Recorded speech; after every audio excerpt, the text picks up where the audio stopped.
this is Carmel, the crazy Cricut lady, and this is the next segment in our video tutorial, how to use Design Space. There's nothing to be scared of.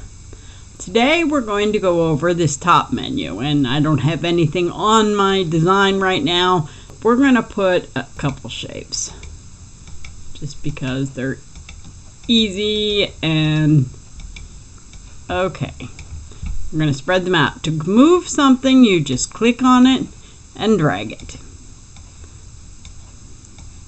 And when it puts these shapes in, it makes them all approximately the same size. As you can see, the first thing is an undo and a redo button. So if you want to undo something, you can click that button. And it undid moving.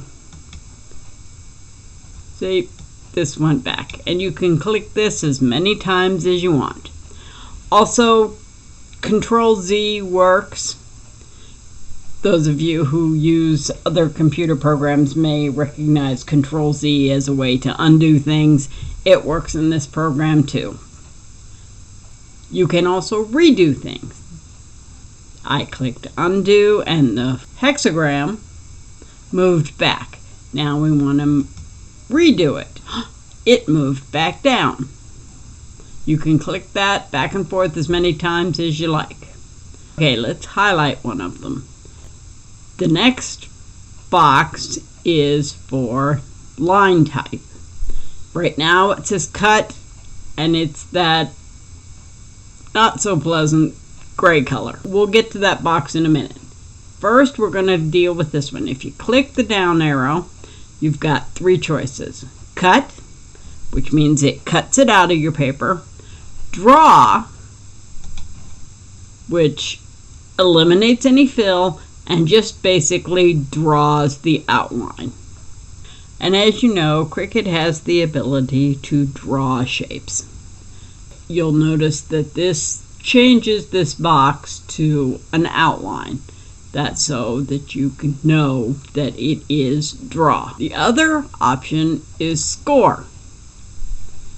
And as you can see, the little hexagram changed to dashed lines. What it will do is it will use the scoring tool and score the hexagram on the piece of paper, or crease the paper. It turns into this little red line, which tells you that there is nothing being cut out, nothing being drawn. It is simply a score. We're going to change it back to cut now. If you want to change the color of the square, click on that box and it changes to whatever color you select. And I'm going to select a few of them and change them to different colors. And as you can see, you can do that. It's fairly simple. Top rows are the colors you are currently using in the project. This is very handy for when you're doing multiple images and you want them to be the same color. So if I wanted to make this shape the same color as that shape, I'd just click that one. Now this is good because when you go to the other one, which is advanced, it lets you select a custom color. And you can click in here and see this is sort of like that one, but not quite. And we can move this around, make it darker, make it more red, make it lighter. It's a very handy little tool, and if you use these kinds of colors all the time, it's very good. And it does put that custom color up in the color list for the project. So you can make that a custom color, and then you could say make this circle the same color. And that's the little color box. Okay, now the second box, or fill box, I don't like the way they did this because it says no fill, but that doesn't sound right because, you know, it's purple. But what happens when you hit here, you can select print. And a little note, all of these shapes have a black outline. That is not cut or drawn or anything. But when you select print, that outline goes away. We can still change the color here, same way we did before, but it has an extra. When you click the color, it lets you go to a pattern. Some of these are mine, but Access comes with a good deal of colors, and we'll go down here to an Access color or an Access pattern, and let's see, plaid. Say you want your shape to be plaid. Ta-da, there it is. This can take a while, especially if it's a complex pattern. But if you sit and wait, it will import that pattern in. Now, these images must be print then cut or print images. And as you can see over here on the layers menu, and we'll go over this menu in the next section, it has changed it from cut to print then cut. So what it'll do is on your printer, it will print this shape out, and then when you load that piece of paper, it will cut that shape out. So you'll essentially end up with a plaid circle. The next button up here is the Select All button. That's pretty self-explanatory. Select all, deselect. It's a way you can select all and then delete it all. And, oops, I didn't want to do that. So you click the undo button and ta-da, they're all back. The edit menu. I think this button was designed for copying and pasting things from one project to another, and then Design Space decided that they didn't want you to be able to do that. So all of the things on this menu can be done with the delete and duplicate buttons that are over here. The align, arrange, and flip. Align and arrange, you need two things selected. Now, there are several ways you can do this to select two objects. You can hit the Shift key and click on the second object. You see both of them are selected. Or you can click on one and then go over here in the layers list and press Shift and select the second. Either way you do it, that's fine. But the align menu lets you align them left. Align right aligns their right side. Top aligns their top. Center vertically and center horizontally. Now I always get these backwards. So to center it horizontally means it goes off of the up and down lines. Center vertically means it goes off the horizontal lines.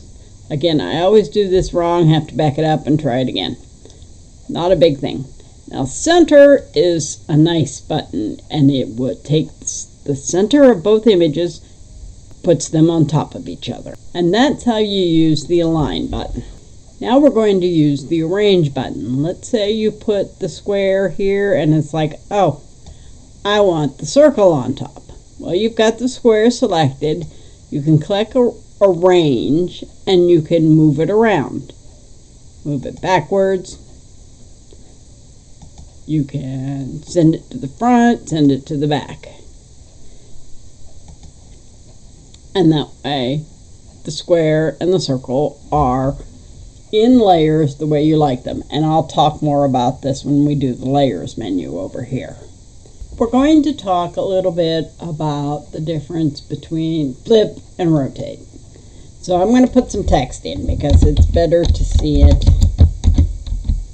with text. And we'll go back to our standard happy birthday. Okay, there it is. Now, as you can see, when you flip it horizontally, it flips it. You put it back, you flip it again, it puts it back exactly where it was. If you flip it vertical, it turns it upside down and back again. Now this is different from rotate. Rotate is this box right here. And you can rotate two different ways. You can click the up and down arrows and rotate it this way. Or you can grab this little box, this little circle right here, and rotate it. And as long as you keep your mouse button clicked, it'll rotate as many times as you want. But you can see that that is different than flip. Now we're going to stick with the happy birthday here. Oh, by the way, the other way to rotate is to just type in an angle number. We're going to talk a little bit now about size and a little bit about position. If you want to change the size, say you're doing a 5x7 card, and this is a little long to fit on it, so you want it to be 5 inches wide. You can do it one of several ways. You can highlight that whole number, type 5, hit enter, and there, it's 5 inches wide. Or you can select it and use this size arrow here. It makes it bigger or smaller. And as you can see, there is a running width and height number there. And you can try to get it as close to 5 as you want. If you know how big you want it, you're best typing the number in here. If you're just trying to fit it into a space that you already created, this works best. And you'll notice that it changed the height and the width at the same time in the same ratio. What if you want it taller? Then you need to unlock it. There are two ways you can do that. You can click this little lock button up here, or you can click this little circle down here. Now as you see, each time I click one, it changes the other. It also changes this little button over here so that you can make it bigger or smaller in both directions. Now you can make it, say you want it longer, or say you want it bigger this way. You can do anything you want. You can also even flip that way, but I don't suggest that way. It gets very confusing. If you want to go back to the ratio, you say you've got it to say, oh, I don't like that. Your best way to fix it is to click undo. Because you're never going to get that exact ratio back again unless you already know what size it is. So that shows you how to change the size of your object, either in proportion or not in proportion. The position is nice. I use it a lot when I'm doing score lines. It will put it in the exact position you want. Like right now, it's partway between 6 inches and 7 inches. What if I want it to exactly line up with the 6-inch line? There. Now it moves it to exactly the 6-inch line. If I want it to be at exactly 6 and 4, there, it puts upper left-hand corner where you tell the position to be. If you have any questions, I'm Carmel, I'm the Crazy Cricut Lady. Email me at blog@crazycricutlady.com, or put a comment at the end of this, or catch me on my Facebook group, Crazy Cricut Lady. And thank you for watching this video. Design space, there's nothing to be scared of.